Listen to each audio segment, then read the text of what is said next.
বুরুন্দি বাজারে আসলাম মামার বিরিয়ানি কি অনেক বেশি মজা নাকি কন্টেন্ট ক্রিয়েটররা হাইপ তুলেছে?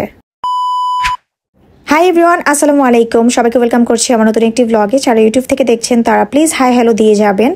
অ্যাজ এ নারায়ণগঞ্জের ব্লগার, নারায়ণগঞ্জের মেয়ে, এই পর্যন্ত অনেক কন্টেন্ট ক্রিয়েটার আর ব্লগাররা আসলাম মামার বিরিয়ানি নিয়ে রিভিউ করে ফেলেছে, বাট আমি মনে হয় সবচাইতে লাস্ট যে এর মধ্যে খেতে যাচ্ছি।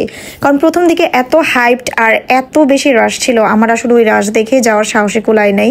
বাট আজকে 1 বছর যাবৎ প্ল্যান করতে করতে ভাবলাম ওকে আজকে তাহলে খেয়েই আসি। আর আমার ভিডিওর কিন্তু আমি একদম পাশে পাশে কস্টগুলো দিয়ে দিচ্ছি, আপনারা চাইলে হিসাব করে দেখতে পারেন। সো আমার লোকেশন ছিল চিটাগাং রোড হিরাজিল, সেখান থেকে আমরা অটো দিয়ে চলে আসি বন্দর ঘাটে, যেটার নাম হচ্ছে নবীগঞ্জ ঘাট।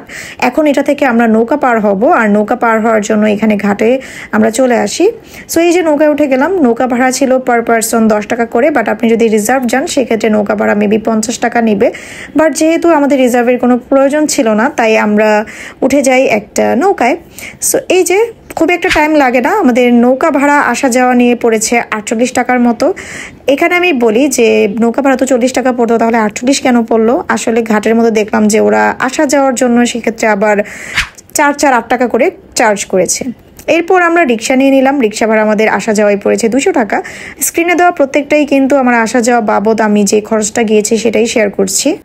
নবীগঞ্জের ঘাট পার হয়ে আমরা চলে আসি এই দিকে, আর এখানে আসার পর রিক্সা যখন ভাড়া করতে চাই ওরা আমাদের কাছে রিক্সা ভাড়া চাচ্ছিল 150, 200, 250 এরকম।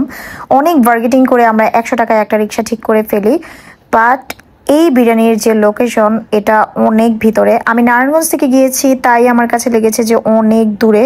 আর সবচাইতে যেটা বড় ব্যাপার সেটা হচ্ছে আমার কাছে মনে হয়েছে একটু সেফটি ইস্যু আছে, কারণ প্রচুর নীরব এলাকাটা। আর যেহেতু আমরা একদম দুপুর টাইমে গিয়েছি, আর আমরা এর আগে খবর নিয়ে গিয়েছিলাম যে ওনার বিরিয়ানিটা শুরু হচ্ছে 12টা থেকে আর এটা শেষ হয়ে যায় 4টার মধ্যে। আর আমরা যেহেতু রওনা দিয়েছিলাম 1টার দিকে, একদম ভর দুপুর ছিল, রাস্তাঘাট অনেক ফাঁকা ছিল। সো আপনারা যারা আসবেন তারা প্লিজ নিজের সেফটি নিজেরা এনশিওর করে তারপর আসবেন। আর অনেক ভিতরে, অনেক মানে অনেক, আমার কাছে লেগেছে যে অনেক দূরে আমাদের আসতে হলো। সো এই যে আমরা চলে আসলাম আসলাম বিরিয়ানিতে, ওখান থেকে অনেক টাইম লেগেছে, প্রায় তো 40 থেকে 45 মিনিটের মধ্যে আমাদের রিক্সাই লেগেছে।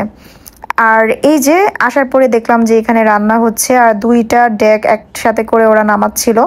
সো এখানে যেহেতু মাত্র বিরিয়ানিটা বসানো হয়েছিল, জাস্ট কিছু কিছু ক্লিপ এটা আপনাদের ভাইয়া নিয়েছে। আর একদিকে খাওয়া হচ্ছে আর একদিকে রান্না হচ্ছে, এই জিনিসটা দেখতে ভালোই লাগছিল, তবে প্রচুর গরম ছিল। আমার কাছে মনে হলো আসলে এই জায়গাটা গরমের দিনে খাওয়ার জন্য একদমই পারফেক্ট একটা প্লেস না, বিশেষ করে বিরিয়ানির মতো একটা রিচ ফুড, কারণ এই ধরনের খাবার কিন্তু গরমে খেলে অনেক বেশি খারাপ লাগা শুরু হয়।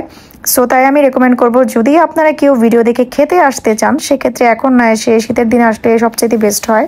এরপর আপনাদের ভাইয়া আমাদের জন্য অর্ডার করে ফেলে, আমার জন্য ও অর্ডার করে যে হাফটা সেটা, আর ওর জন্য অর্ডার করে ফুল। বাট নেওয়ার পর খাবারের কোয়ান্টিটি দেখে আমি লিটারালি শক ছিলাম, মানে এত পরিমাণে ছিল।